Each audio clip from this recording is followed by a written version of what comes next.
we've got the Chevrolet Equinox EV. Is this the EV that actually offers value?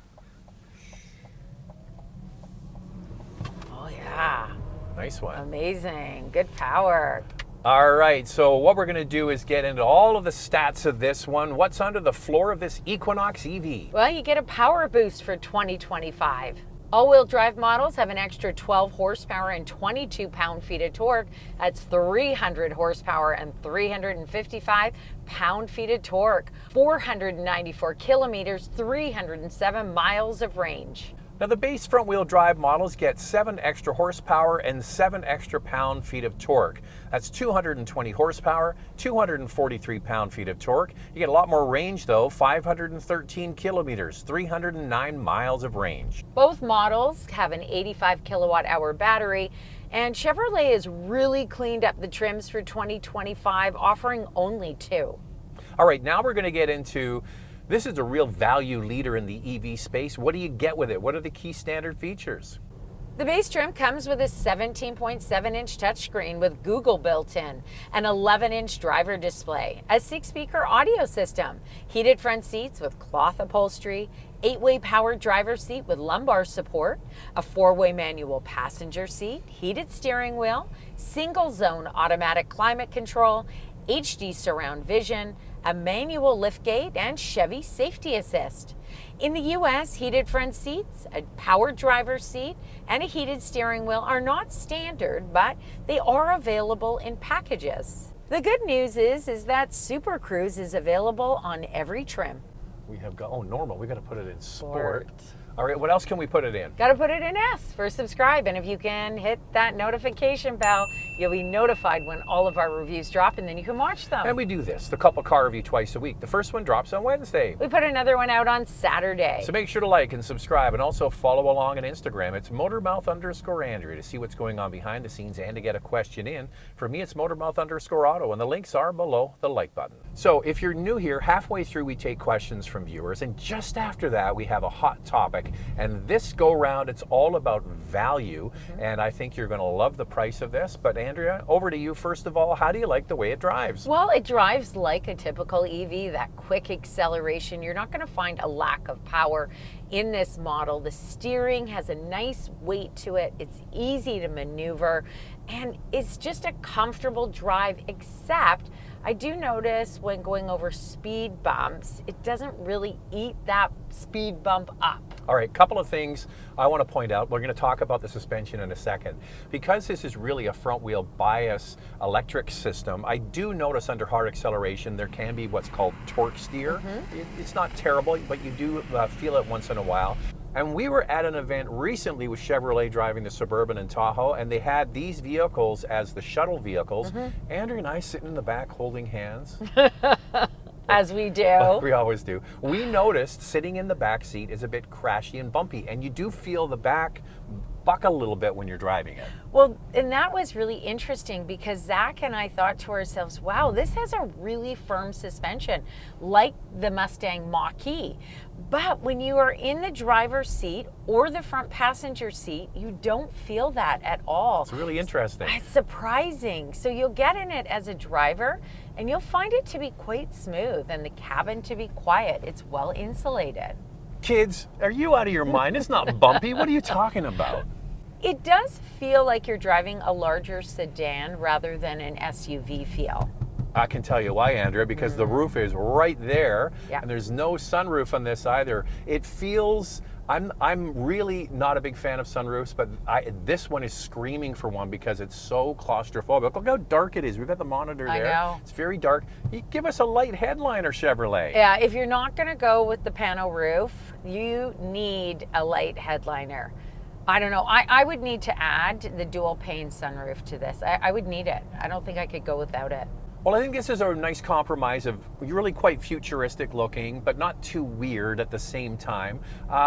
It's not my favorite design for a vehicle, but I can see how it'll appeal to people. One thing that Chevrolet insisted on doing is doing the stupid hidden door handles. Why, Chevrolet? Come on. I don't like them. I don't like that style whatsoever. This is what it has. Maybe one day in a refresh, they'll get rid of them if we complain enough. Well, I doubt it. Cadillac, I'm trying to remember. Cadillac did change it afterwards. Yeah, they had them and then they got rid of them. Yeah. Chevrolet, go down the hall to Cadillac. Anyway, I would prefer something different. But I think overall it really has a sporty, sleek look to it. I've seen a few on the road in Vancouver.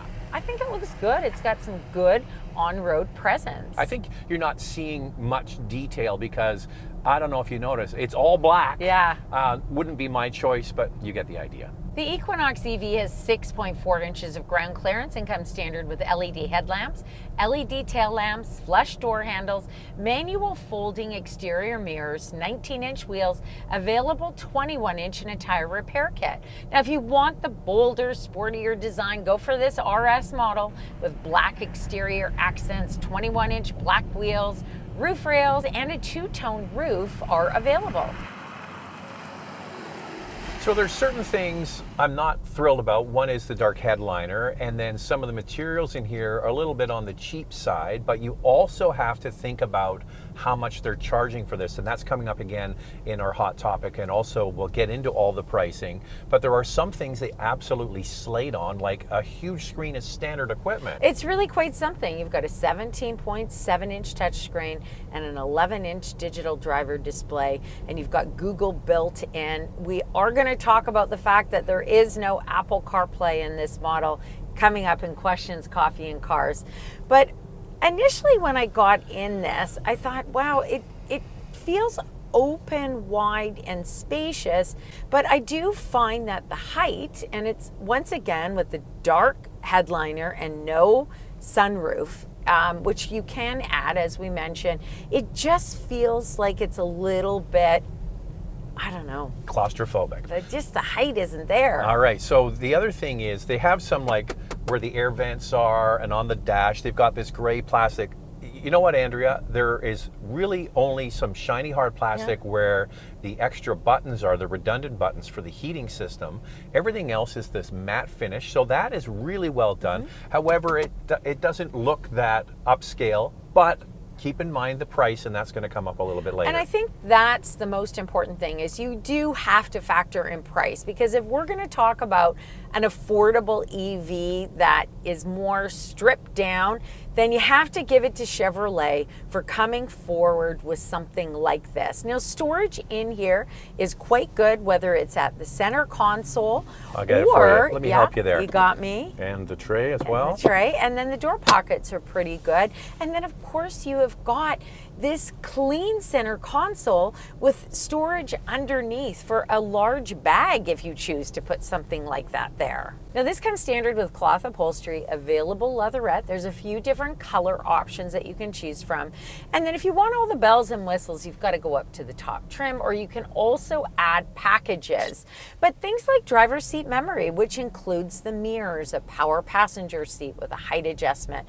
I mean, these are all important features to people. Even more available features include ventilated front seats, a 360-degree camera, a head-up display, wireless charger, dual zone automatic climate control, heated rear seats, and a power liftgate. Well, because of the big long battery, you get a big long wheelbase. So when you get in the back seat of this, there is a lot of legroom. Headroom isn't great because of the design. How does it stack up? Comparing the Equinox to the Volkswagen ID4, the Equinox has 41.6 inches of front row legroom and 38 inches of second row legroom. Both areas have half an inch extra space than the ID4. And then you lift the power liftgate on this model, and the cargo space is long. Underneath, there's extra storage where your power cable might hide. How does it stack up? Cargo space behind the rear seat is 26.4 cubic feet, and overall cargo space is 57.2 cubic feet, which is a little bit smaller than the Volkswagen. So is this the value leader, or are you going to have to stick around for Hot Topic, and then we get into the pricing after questions and a little coffee? Time now for Questions, Coffee, and Cars. Your questions from Instagram. Is CarPlay really that big of a deal? Is the infotainment good without it? Well, I'll let you answer this because I just basically use the radio. So I'm not going to pass judgment. CarPlay people love it, but it's not in here. So here's the thing. The Google built-in, we're both Android users, so I don't have a problem with it. I'm quite happy with the system. I think that it's super easy to use. But This is a real make or break for people who like wireless Apple CarPlay and Android Auto. That's the feedback I'm getting. I just want to clarify that it's only the GM EVs that get this system. The gas models still come standard with wireless Apple CarPlay and Android Auto. I just want to say, Andrea, look over to your right at 2 o'clock. What is sitting out there? What is sitting? What are we looking at 2 o'clock out that window? A Cybertruck in the wild in Vancouver. Yeah, they finally came on sale in Canada, and there's one sitting right over there. They're spendy in Canada. Tesla, no Apple and Android. They do their own thing. I never hear one stitch of complaint. If we went and knocked on the door of that $8 million house, I'm not joking, by the way. Yeah. They would say, no problem. They don't care. So we have a viewer who has an Equinox EV and he has an iPhone, and this is what he says. It's really good. Both iPhone users here, and we don't miss it at all. The Google base is really good, and traveling with it is easy as well. You can text, answer, SMS, easy once your phone is connected. There you go. So he's quite happy with it. So don't make that be a make or break for you, because it really is a good EV.